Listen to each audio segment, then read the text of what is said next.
राजनीतिक सीटों पर मैंने सेंधमारी का है ना, ये जो सिलसिला चल रहा है, ये खेल चल रहा है, इसका विरोध में लोग करेंगे। 75 सालों का संविधान अपराध का हिसाब दो, CNT एक्ट, SPT एक्ट को कड़ाई से लागू करो, 5वीं अनुसूची के प्रावधानों को लागू करो, पेशा कानून को लागू करो, फॉरेस्ट एक्ट को लागू करो, ग्राम सभा को मजबूत करो।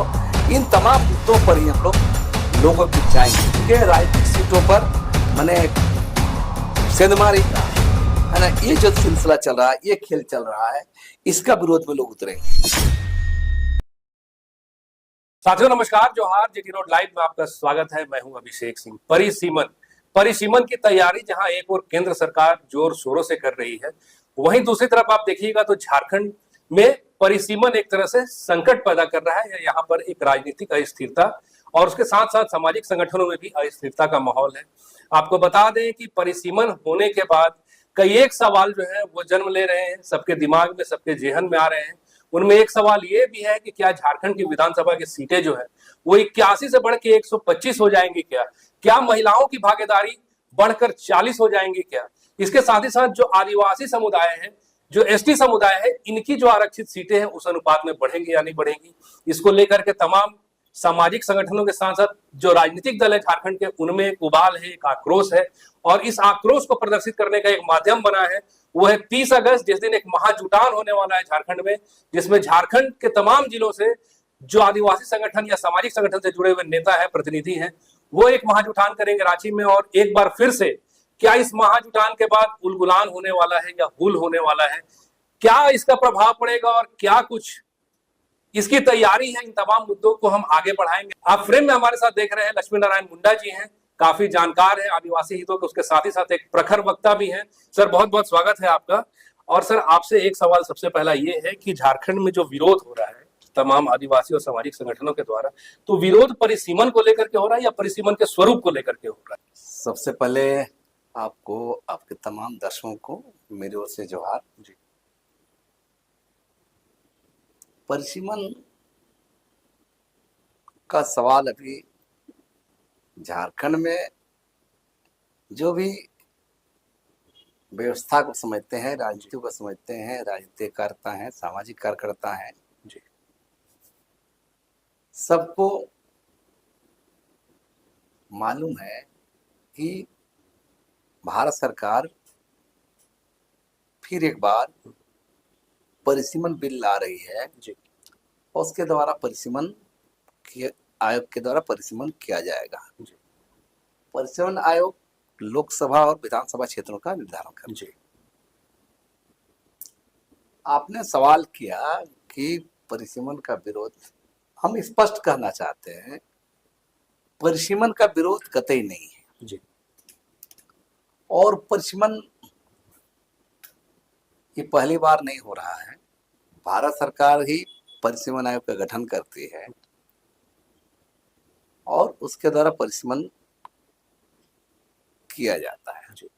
हमारा विरोध परिसीमन को लेकर नहीं है,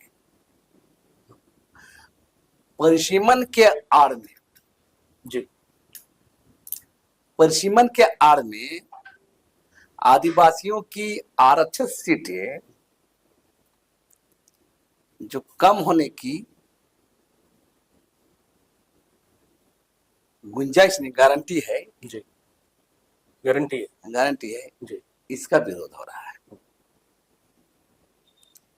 क्योंकि आपको जानकारी दे दें कि परिसीमन जो अभी हो रहा है, चाहे परिसीमन जो किया जाता है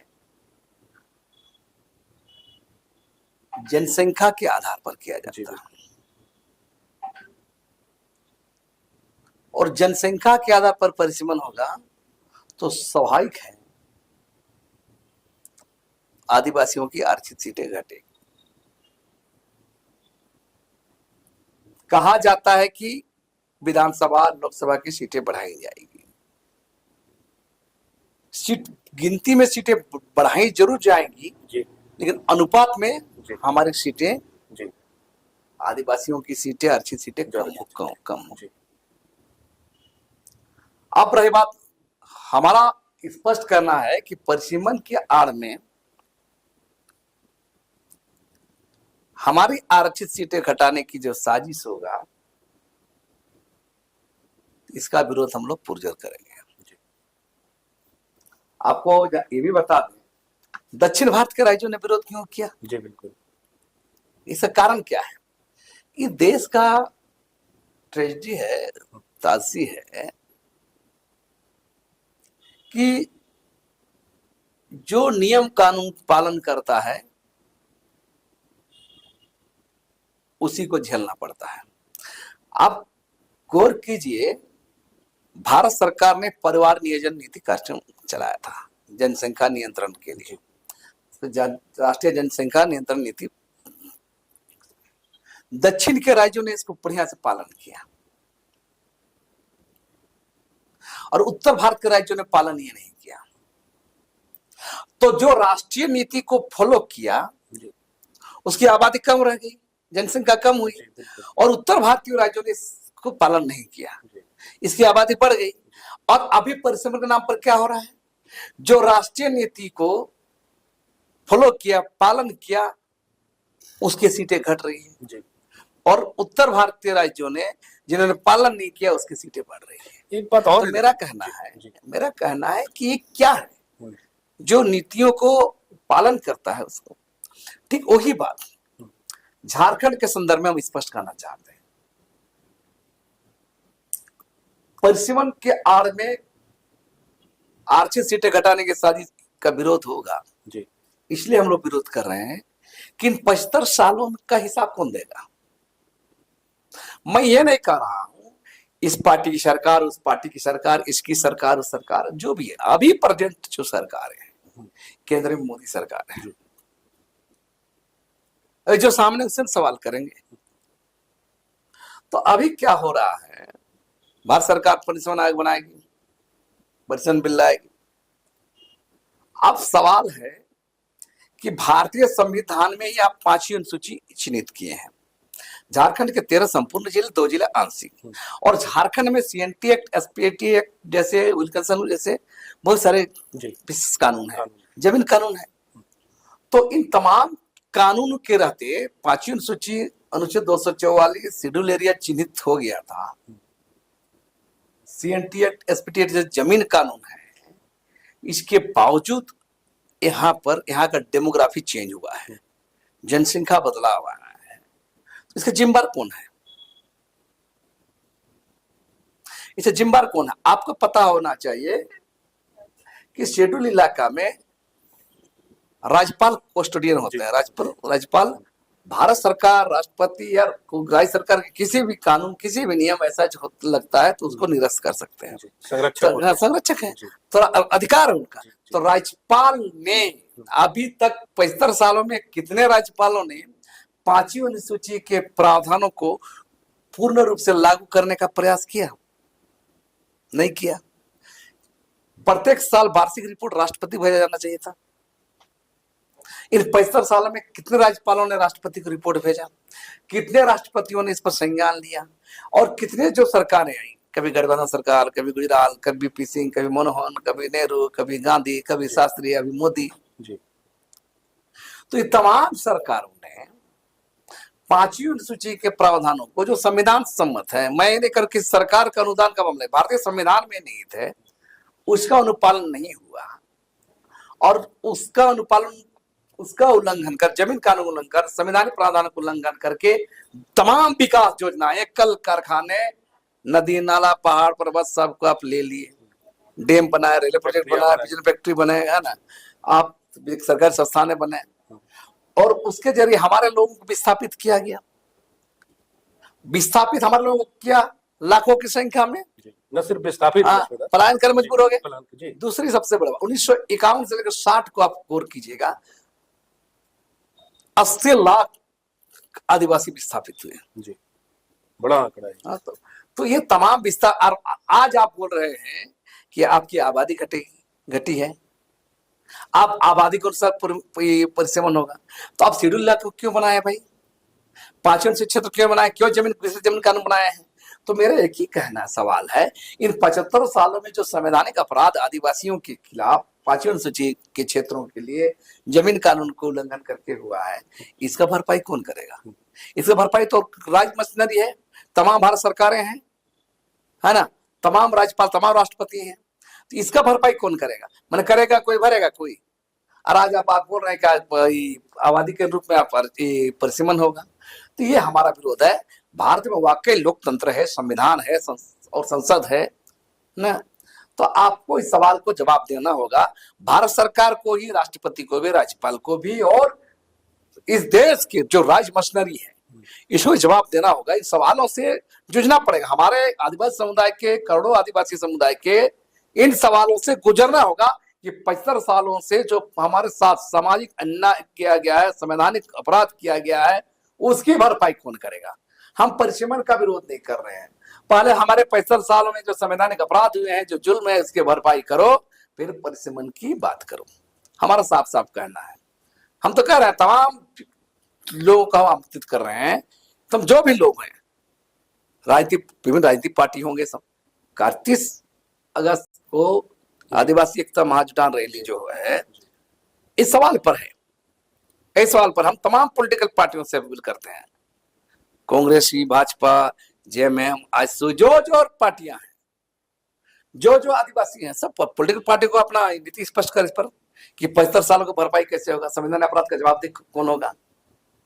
और हम मांग करेंगे, जो सांसद लोग हैं, इन लोग भारत की पार्लियामेंट के अंदर मांग करें कि 75 सालों में जो संवैधानिक अपराध हुए हैं, संवैधानिक अपराध हुए, इसका भरपाई कौन करेगा? एक तो न्यायिक आयोग गठन किया जाए या संसदीय समिति गठन किया जाए, है ना। इसके जो अपराध हुए हैं, जिसके कारण आज ये स्थिति बनी है, इसका जवाब चाहिए आदिवासियों को।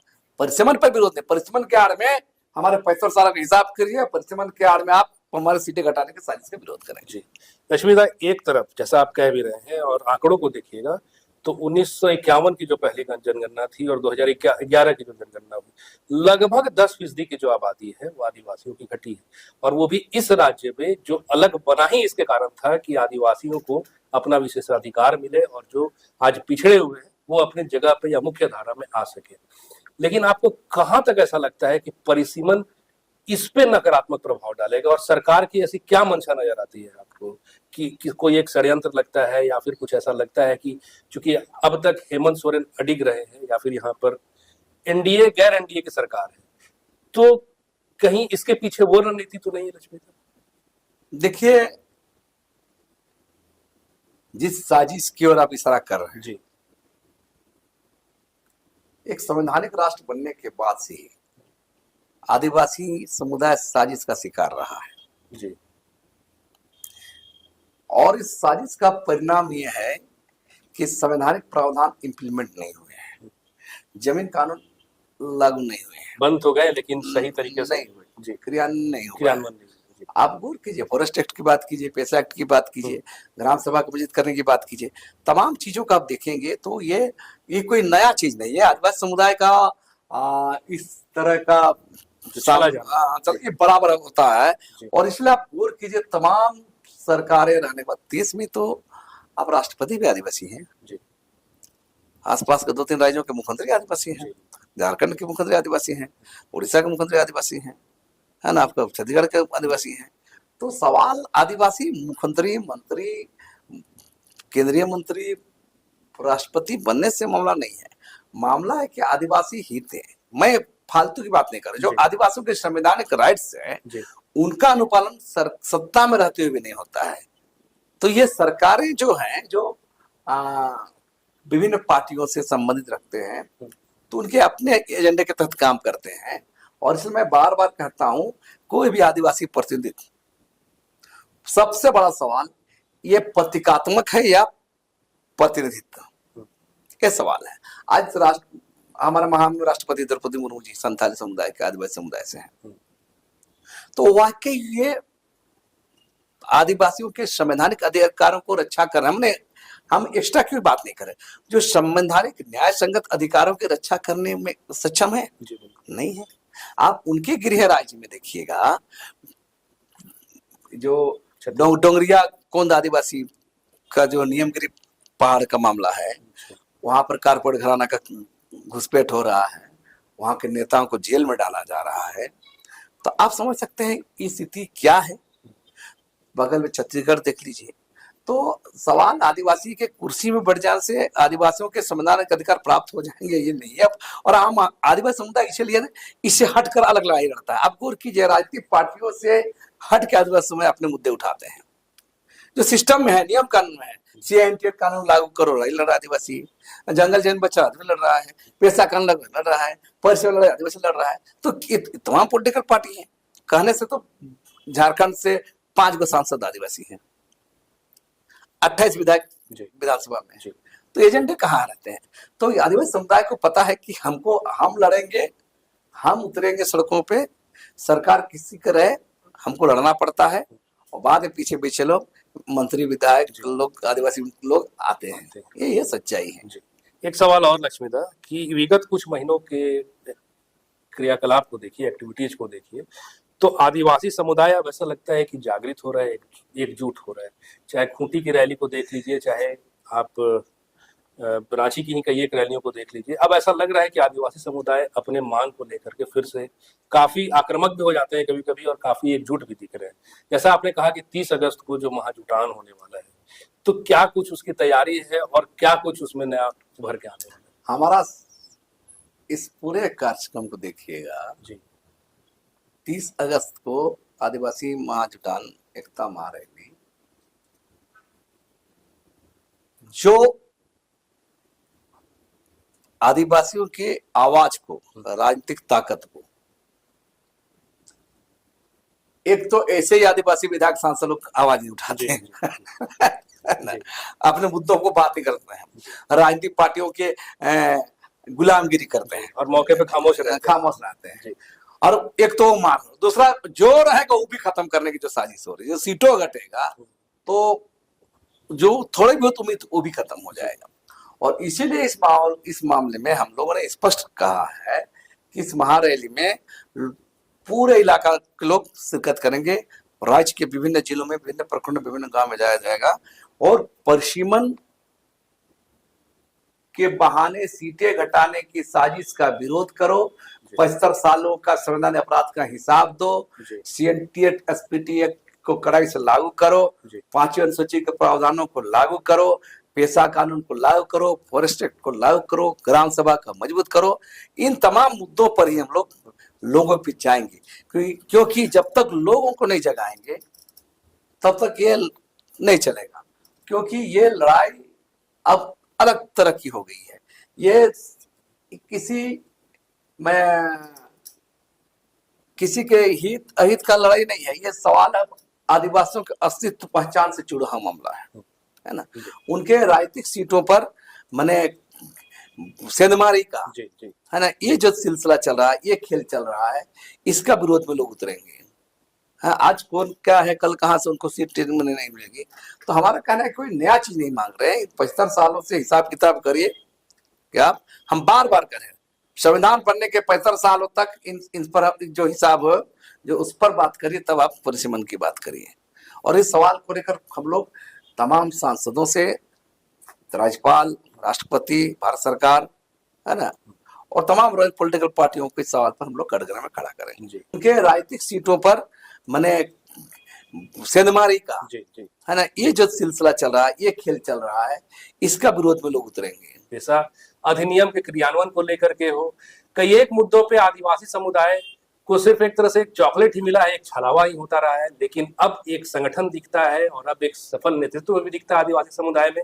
बहरहाल 30 तारीख से शुरू होने वाला जो ये आंदोलन है, ये किस हद तक जाता है, ये आने वाले वक्त पे है। आज के लिए इतना ही साथियों, लेकिन जाते जाते आपसे वही आग्रह है, अगर आपने हमारे चैनल को सब्सक्राइब नहीं किया तो जरूर से कर लीजिए। वीडियो को हमारे लाइक, शेयर और कमेंट जरूर कीजिए। आज्ञा दीजिए। नमस्कार। जय हिंद, जय भारत।